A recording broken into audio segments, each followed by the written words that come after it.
Assalamualaikum, salam sejahtera. Terima kasih kerana telah memilih channel ini. Jangan lupa tekan butang like, komen, subscribe dan share untuk SPRM perlu siasat Noh Omar, skandal Silver Lake Bank Rakyat bernilai RM571 juta. Kisah skandal rasuah Bank Rakyat salah guna kuasa dan pemimpin politik menjadikan Bank Rakyat sebagai mesin ATM bukan perkara baru. Tahun 2016, pengerusi Bank Rakyat Tan Sri Abdul Aziz Zainal dan pengarah urusannya, Datuk Mustafa Abdul Razak didakwa di Mahkamah Session Kuala Lumpur berhubung dengan penyelewengan dan penerbitan buku bernilai hampir RM15 juta. Namun pada tahun 2018, Tan Sri Abdul Aziz Zainal dan Datuk Mustafa Abdul Razak dilepaskan dan dibebaskan oleh mahkamah selepas timbalan pendakwa raya daripada Suruhanjaya Pencegahan Rasuah Malaysia SPRM, Afzai Nazam Abdul Aziz menarik balik kes terhadap kedua-dua tertuduh. Skandal itu sebenarnya bukan sekadar buku namun ada projek yang lebih besar akan meletup di Bank Rakyat.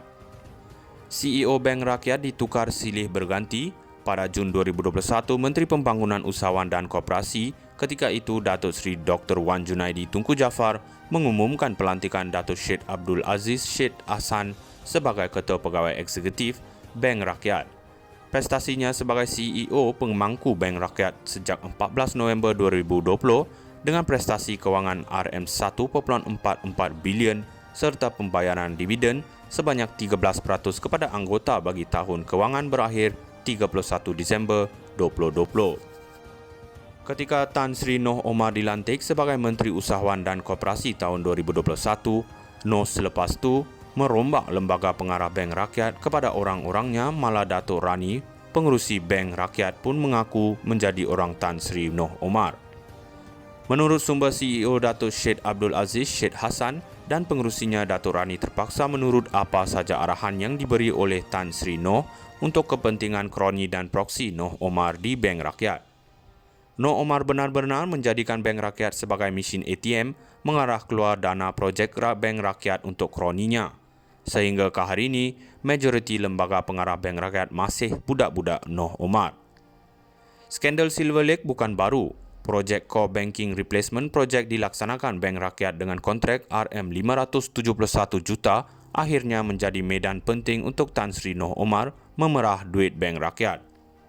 Pelantikan Silver Lake Innovation Partner Sendirian Berhad, anak syarikat Silver Lake Limited disenaraikan di Bursa Saham Singapura diasaskan oleh Goh Peng Ooi, menjadi titik penting keluarnya duit ratusan juta daripada kantong Bank Rakyat dibayar kepada satu sistem bank yang bermasalah dan tidak stabil.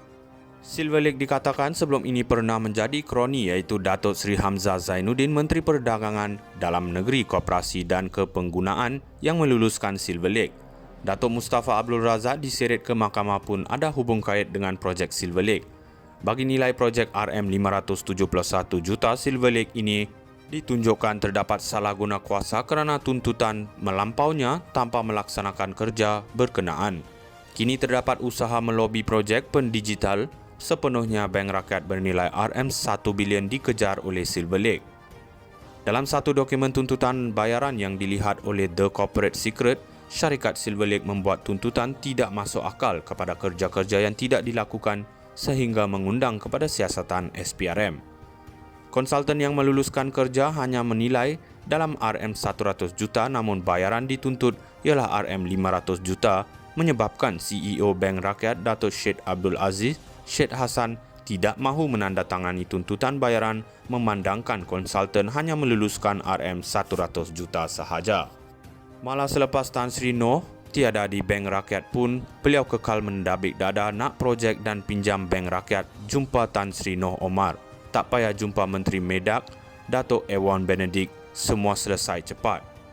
Jika lebih RM500 juta ini dibayar pada kerja-kerja yang tidak tentulah selepas ini, pendigitalan Bank Rakyat RM1 bilion akan dirembat sama. Persoalannya, bila SPRM mendedahkan siasatan kes rasuah melibatkan Tan Sri Noh Omar.